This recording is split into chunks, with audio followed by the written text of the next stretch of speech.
Ya pemirsa, Anda kembali di Breaking News dan untuk membahas informasi selengkapnya lebih lanjut terkait dengan sumpah pocong yang dilakukan oleh Zakat Tatal, kami telah terhubung dengan Wakil Sekjen Majelis Ulama Indonesia. Sudah ada Bapak Ihsan Abdullah yang hadir bersama kami. Ya, selamat siang. Assalamualaikum warahmatullahi wabarakatuh, Pak Ihsan.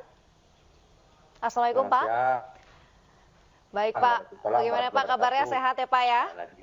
Ya. Alhamdulillah. Alhamdulillah, Pak. Ya, baik, Pak. Pak Ihsan, kita langsung saja nih, Pak ya. Tadi kita sudah melihat bersama-sama prosesi sumpah pocong Zakat Tatal itu telah berlangsung. Sebenarnya bagaimana sih, Pak, prosesi ini, Pak, di mata agama Islam?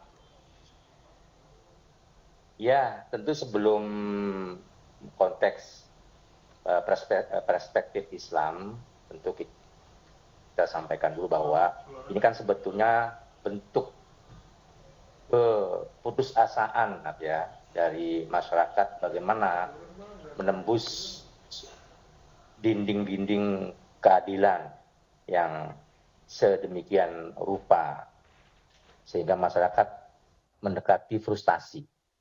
Nah, ini saya kira carut marut penegakan hukum di Indonesia yang tentu saja menjadi perhatian kita semua bagaimana hukum bisa ditegakkan. Nah, bentuk lain dari cara memperoleh keadilan karena merasa tidak bersalah tetapi terus disangkakan, tentu ada banyak yang dilakukan oleh masyarakat. Di antaranya adalah ya melakukan sumpah pocong ini. Padahal di dalam agama Islam tentu ya tidak ada yang namanya sumpah pocong. Tetapi di dalam sumpah pocong itu terkandung di dalamnya ada sumpah. Karena di lafaz-lafaz sumpah itu tadi disebutkan secara jelas lafaz kata-kata demi Allah ya dan seterusnya. Itu menunjukkan bahwa yang bersangkutan dalam hal ini Zakat Tatal meyakini sepenuh jiwa, sepenuh hati bahwa dia tidak pernah merasa bersalah dan dia tidak bersalah sehingga dia berani melakukan hal ini.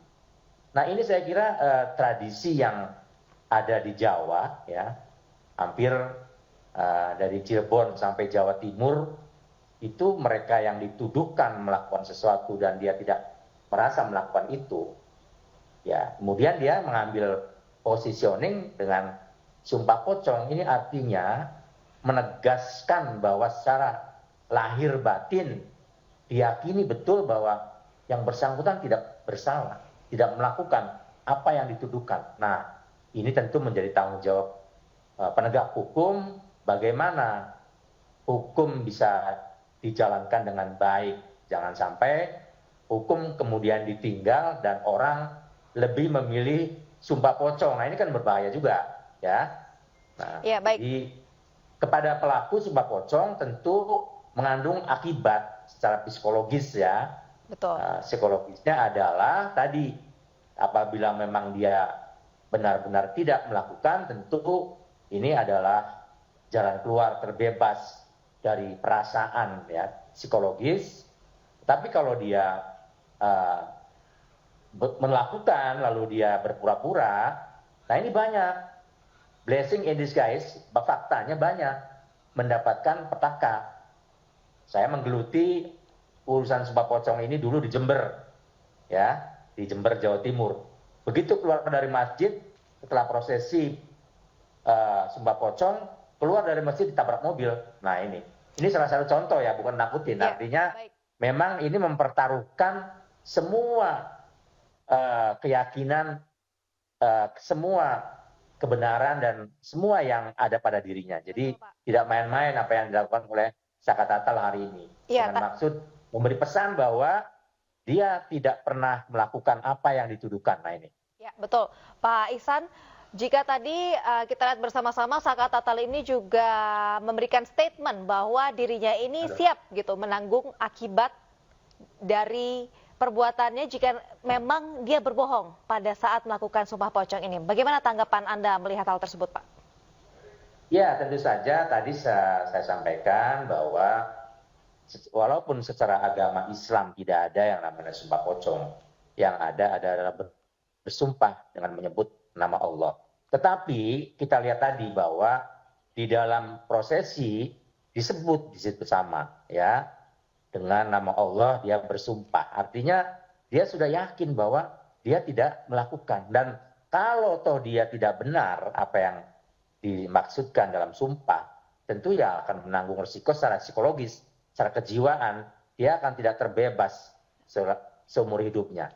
Tetapi sebaliknya, bila mana itu memang benar dia tidak melakukan, maka dampaknya tentu secara psikologis juga ini terkena bagi yang memperlakukan zakat tatal dengan dolim.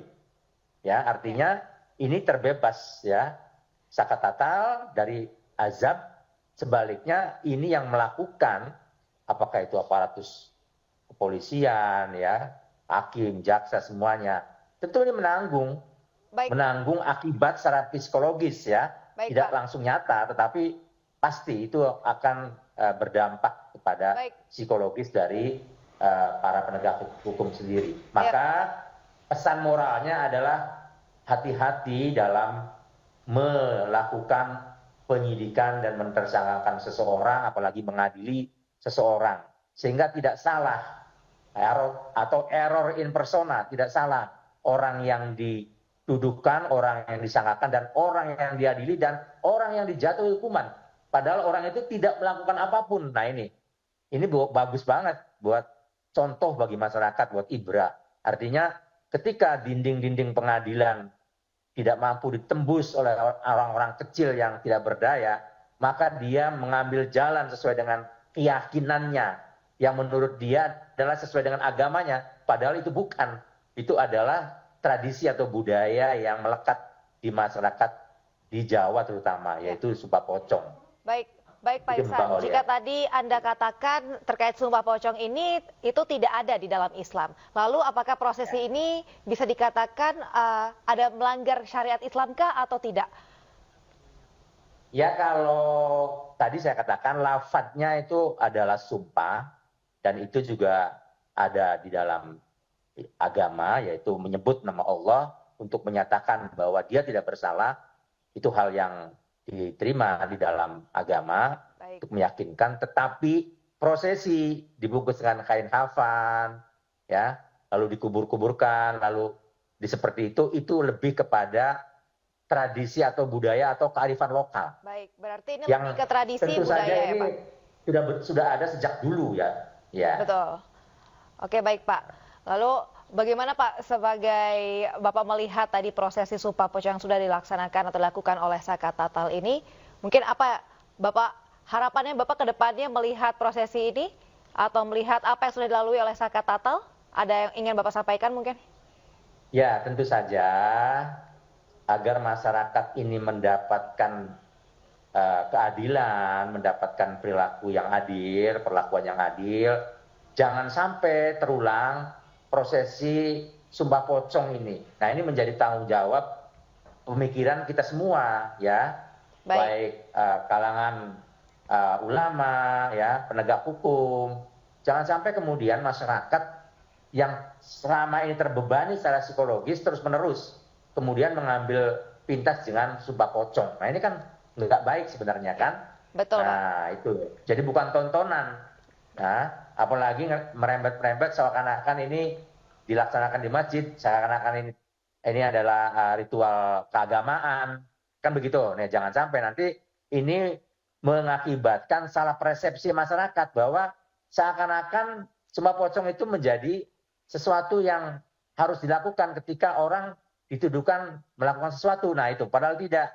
Nah, jangan sampai ke sana ya. Maka tugas aparatus hukum ini berhati-hatilah dalam mengadili seseorang, menyidik seseorang, apalagi menjatuhkan hukuman.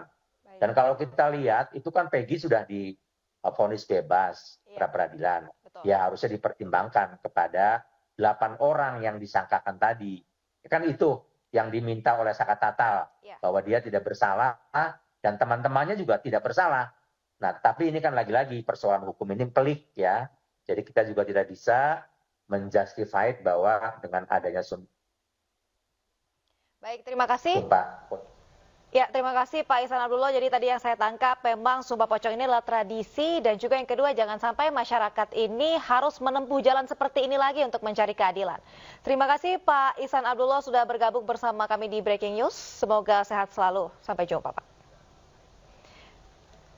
Ya pemirsa, selanjutnya kita akan jeda sejenak. Tetaplah bersama kami di Breaking News.